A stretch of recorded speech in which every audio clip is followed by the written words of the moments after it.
Welcome, everybody. Thank you for tuning in to another episode of It's Just Business. I'm your host, Jonah Barnes Moore, aka Busy J. This is my co-host, who is also my mother. My name is Ina Barnes, aka Busy E. Well, yeah, thank you. See, you want it now. See, you want it now. I get it. It's okay. I wasn't sure. You're unpredictable now at this point. I'm not unpredictable. Okay, Anyway. we'll see. But we want to thank you guys for tuning in. We appreciate your support. We have an interesting topic for you today. So a little bit about today, the ultimate theme is going to be business models. And we're going to show you how it's important to have a competitive business model and how the impact of a business model can really change an entire industry. So the first thing I want to do is read this, a little bit of this article that I read this morning, which is about Target launching 2-day shipping with no minimum purchase requirement, right? And ultimately, this is an effort to compete against the great big Amazon and try to regain some market share. So I'm gonna dive into the article. Okay, so it says, take that, Amazon and Walmart. Target has just come out swinging with news that it's launching free 2-day shipping on hundreds of thousands of items across its site without requiring a minimum purchase or an annual membership fee. This challenge to Amazon Prime comes at a time when Prime membership is at highest. Prime subscribers passed the 100 million milestone this April, but it also arrives at a time when Prime subscription services are climbing and there's an undercurrent of dissatisfaction over Prime's 2-day deliveries that often turn into 3 days, 4 days, or more. Unfortunately, however, Target's free shipping is only a holiday perk, not a new policy. Target says it's launching the free 2-day shipping on November 1st and will extend the offer throughout the holiday season, wrapping on December 22nd. Before, this free shipping option was only available to Target Red card holders, which is important because we're going to talk about that. We'll also get an extra 5% off purchases. The offering of Red card holders was announced in March and required a minimum purchase of $35.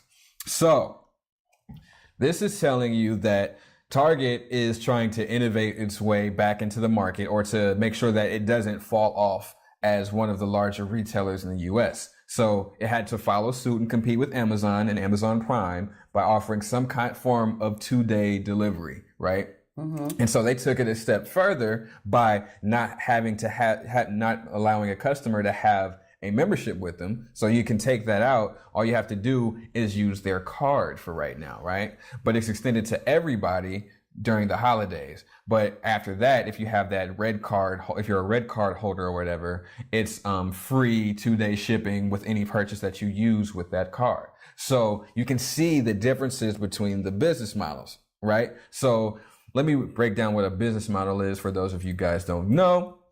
So according to Investopedia, which is a really good site to visit if you want to learn about any kind of business terminology, a business model is a company's plan for how it will generate revenues and make a profit.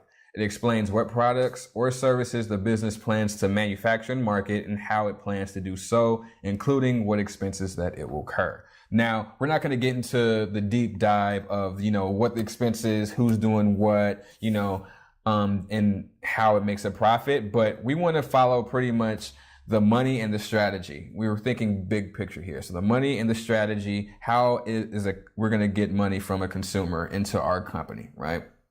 So with Amazon, obviously, it's their subscription-based membership, right? So as you pay for Amazon Prime, and then, oh, by the way, you get 2-day free shipping and all these other perks. But when it comes to retail, that is how they do it. And also you have to purchase things online as well outside of your membership. Your membership just guarantees you the free 2-day shipping, the video, the music, and all that stuff, yada, yada, yada. Now, Target is challenging that by saying you don't even need to have a membership. The subscription. The subscription, or the subscription, as they say. But you just have to use our card, and oh, by the way, we're going to offer it to everybody during the holidays on our site, nice. Right? So these competing business models really set them apart, because as a consumer, then you have to make the decision, right? Do I really want to get an Amazon Prime membership, or like if you don't already have Amazon Prime, or do I just want to take advantage of, having this card that I can spend with Target if you're an avid Target goer and Target shopper, right? So you can see the difference in strategy.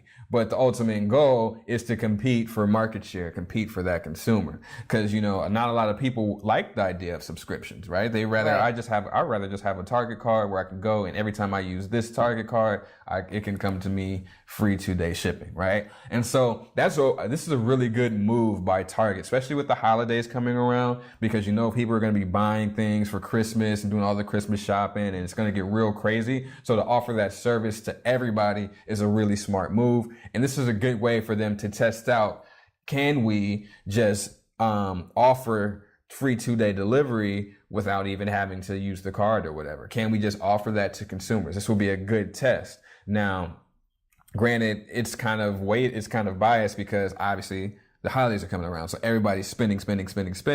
So it might inflate your results, but this is going to be a good test to see, is this a good and sustainable business model to compete with Amazon, right? And so now you can see the way that companies make money is also very important too, because that's ultimately what a business model is. It's the way that you make money that can set you up for success, right? And so a case in point of how important a business model is Uber, right? Uber has single-handedly changed the way the taxi industry runs, right? Because now you don't need to buy a token, which takes 10 years, and that's kind of a big legal headache. Battle that's going on with the taxi cab drivers are pretty much out of work because they were forced to buy this token, and now Uber comes along and says, "Oh, well, we actually don't own any of the cars. The people that are contracted with us own the cars, right. And then they provide the service for us, and we pay them." So they do an independent contractor business model, right? Mm-hmm. As opposed to a taxi where it's like the individual taxi makes all the money, and then they have to pay a certain amount of fees for sustaining their taxi license and all that stuff. But when these people can pretty much be a taxi driver without having to do all of those things that taxi drivers had to do, right? Then the business model of Uber just changed the whole entire industry, and it kind of did a workaround with all the huge obstacles and all the barriers of entry into the taxi industry, because now everybody takes Uber, right? Because it's way cheaper, and because it's cheaper, it forced the taxi prices to go up, and it's harder for them to compete. And you know what's interesting about that to me, that it's Uber, is because I remember seeing Lyft first. Didn't Lyft have that pink mustache? Yeah. I remember seeing Lyft before I ever saw or heard of Uber. Well, but now when you think about it, you immediately think Uber and not necessarily Lyft. I mean, people still use Lyft. I still see people in Lyft. Definitely. But the Uber kind of branded themselves really well. They just, because I remember seeing, because one of the neighbors up the street from here.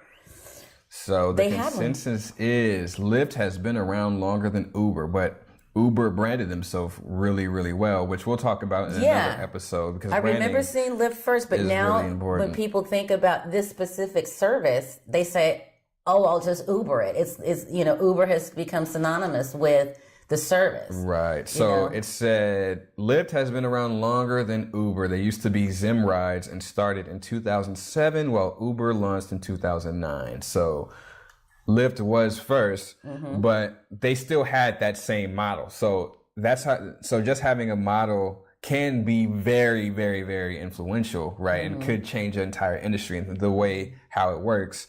But it's also important that you brand correctly. Right. Because Uber has come and basically become the poster child for this particular service. Exactly. Just like Netflix, started out first, but now Amazon Prime is pretty much right. And then now you have all of these other even larger network shows that are following the same model, where they're just you can subscribe to their network. You can just have an HBO subscription and then watch everything on HBO, all the movies, all the TV series and all that stuff. So though the business model, a good business model will change an entire industry, right? It will change the way that the other companies in your industry have to compete. Like as case in point, which is Amazon, and now it's forcing Walmart and Target to dabble in the free 2-day shipping so they can offer the same thing. And Costco. And Costco, yes. So how they do that is their business model. And so they're forcing them to think in terms of how can we create a competitive advantage with our business model. And then obviously the Ubers and the Netflix, when you add in that the Netflix with the subscription and the Uber with the car for service, but not having to own any vehicles yourself, changes the business model for the taxi industry. Yeah. Right? So business models can be really a real determining factor in innovation and success. And that's why a lot of these innovations work, right? With Uber and Lyft, they used a really innovative business model. They didn't go the normal route of the traditional route of just let's own some cars and let's get some drivers and then let's put it out there and offer our service. They said, no, why don't we just get some contractors? There's already cars out there. People need to make money. So the value proposition for them was you drive for us, you get paid as a little side hustle. Because obviously we're in the era of the side hustle with the Uber, the Lyft, the DoorDash, Postmates, the Postmates, Grubhub. all this stuff. So we're in the era of the side hustle because people need money. So let's take advantage of that value proposition and implement it into our business model. Right. So this is what you should be thinking about when you're innovating, right? Innovation doesn't necessarily have to be this piece of technology or this grand scheme. It could simply be a business model, how you actually generate revenue, how you bring in profits. That process is this business model is more of an internal innovation. Yeah. So you can have a great idea of how can we provide value to our customers in a different way and create a profit than our competitors, So you can really take innovation to a whole nother level, because I think a lot of people have the idea that we need to create the next Facebook, we need to create the next Amazon, we need to create the next this and that. We need to come up with some kind of invention. Exactly. And that's not necessarily true. Because this is case in point of that. Exactly. So you definitely want to analyze your industry, see how things are changing, identify the other business models of your competitors in your industry to see, okay, are we doing things the best that we can? Can we do it better? Where can we provide value to our customer that changes our business model to give us a real competitive advantage? And those are the terms that you want to be thinking, right? And if you don't know how to do that, obviously, you have to reach out to us, JBM Consultants, because that's what we do. That's what we do. We want to help you innovate. And so if you need help innovating your business model, we do a facilitation with you, or we can have a whole program with you, and then we can help you organically come up with an innovative business model that fits your company, that fits your industry, and that is sustainable, right? So sustainability. If you're feeling that you need to innovate or you have a great idea, reach out to us. Or if you're not sure if you're innovating. Exactly. If you're not sure if you're innovating. What's kind of interesting too is that I think a lot of people think that innovations necessarily have to be new. For me, my personal how I like to innovate is to not reinvent the wheel, right? So I just look at what's already out there, what's been done, and I use a process called analogical thinking, where you take concepts from other places and other industries and you try to apply them to your industry or whatever you're trying to create. It's called it's a real thing, analogical. He says I'm giving you. Really? Are you making up words? I'm not. You can Google it. It's a thing. I'll Google it. Analogical thinking. Analogy. Thinking. I like to take ideas that have already existed, but put them in a different environment or a different creative space and see how that works, how that plays out. Because if something has already been tested and already has been created, then it's a lot easier to persuade maybe your higher ups that, hey, we can do this because it worked over here. We just got to cater it to our industry, and boom, we got a new business model. An innovation, right? A new innovation. So these are the things that you kind of want to consider, and these are the things that we can help you do. Yeah. So please feel free to reach out to us. Because at the end of the day, we're in a great time for innovation. And this is like the time and the moment to really start taking advantage of all the resources, the tools, the technologies that we have and innovate for the future so your business can be sustainable and wealthy and prosperous. And that's what we really want to help you do here at JBM Consultants. Absolutely. So I hope you guys enjoyed this podcast. Make sure you visit www.jbmconsultants.org. See, I'm switching it up. You never know when I'm going to say www or when I'm not going to say www. Okay. But anyway, we have innovation strategy development programs. We have basic innovation workshops, basic innovation. I already said that. Basic cryptocurrency workshops. Talent acquisition services, career coaching. We have startup facilitation workshops. We have 90-day career coaching program. So feel free if you need any of these things to reach out to us. We are here to help you, and this is what we do, and we'd love to help you. And if not, if you don't need any services and you're good, just please continue to watch our podcast, comment, repost, like, tag us, tell your friends about it. Let's have a conversation. If anything that I said, you want to debate, feel free to reach out to me because I don't take it personal. Iron sharpens iron. So I just hope that you're prepared because, I'm a pretty smart guy. I like to think so. And you're very smart. Thank you. But feel free to try my intellect if you would like. That sounds a little, you feel lucky? That sounds a little, I'm just saying, a little on the edge there. I'm just saying, because I know it's eventually going to come. Somebody somewhere is like, no, you type in and all their feelings. And I'm like, my God, you gotta take your feelings out of it. Because at the end of the day, it's not personal. It's just business.